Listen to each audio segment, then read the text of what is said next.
మీరు గెలవాలి అంటే ఐకమత్యం ముఖ్యం. మీకు అక్కడ ఇల్లు కావాలి అంటే తప్పకుండా న్యాయ పోరాటం చేద్దాం. ఇవాళ అధికారం వాడి చేతుల్లో ఉంది, అధికార యంత్రాంగం మొత్తం వాళ్ళ చేతుల్లో ఉంది, పోలీసు బలగాలు వాళ్ళందరూ వాళ్ళ చేతుల్లో ఉన్నారు.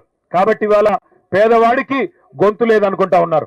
కానీ ఒకటి మాత్రం వాస్తవం, ప్రభుత్వం తప్పు చేసింది అని వాళ్ళ రాష్ట్రం మొత్తం తెలిసిపోయింది. మరి ఏ తప్పు చేయకపోతే ఆ ఆర్డీఓ గారిని ఎందుకు అర్జెంటుగా ట్రాన్స్ఫర్ చేశారు? ఏ తప్పు జరగకపోతే ప్రభుత్వం నిజంగానే న్యాయం చేసింటే, ఓ ఆగవయ్య స్వామి ఆగవయ్య, మీ గురించే మాట్లాడుతుంటే ఎందుకు గుర్తించుకుంటున్నాం? నేననేది అల్లా ఒకటే, ఏ తప్పు జరగకపోతే, ప్రభుత్వం ఏ తప్పు చేయకపోతే ఎందుకు ఆర్డీఓ గారిని ఆకస్మికంగా ట్రాన్స్ఫర్ చేశారు? అర్ధరాత్రి వచ్చి దొంగల్లాగా ఎందుకు ఇళ్ల మీద పడ్డారు? ఎందుకు నోటీసులు ఇవ్వలేదు? ఎందుకు మీకు కోర్టుకు పోయే అవకాశం ఇవ్వలేదు? గతంలో కోర్టు మీకు ఆర్డర్లు ఇచ్చింది కదా, కోర్టు మీకు ఆర్డర్లు ఇచ్చింది. మీకు పట్టాలు లేకపోతే కోర్టు ఆర్డర్లు ఇస్తుందా? మీ వాదనలో న్యాయం లేకపోతే కోర్టు ఆర్డర్లు ఉంటాయా? కాబట్టి జరిగిన తప్పు ప్రభుత్వానిది, ఈ జిల్లాలోని 3 మంత్రులది. ఇంకొక మాట మీరు ఆలోచించండి, ఇప్పుడు తప్పు చేయకపోతే మాలాగా ధైర్యంగా వచ్చి మీ కాడ మాట్లాడొచ్చు కదా, 3 మంత్రులు వచ్చి చెప్పొచ్చు కదా.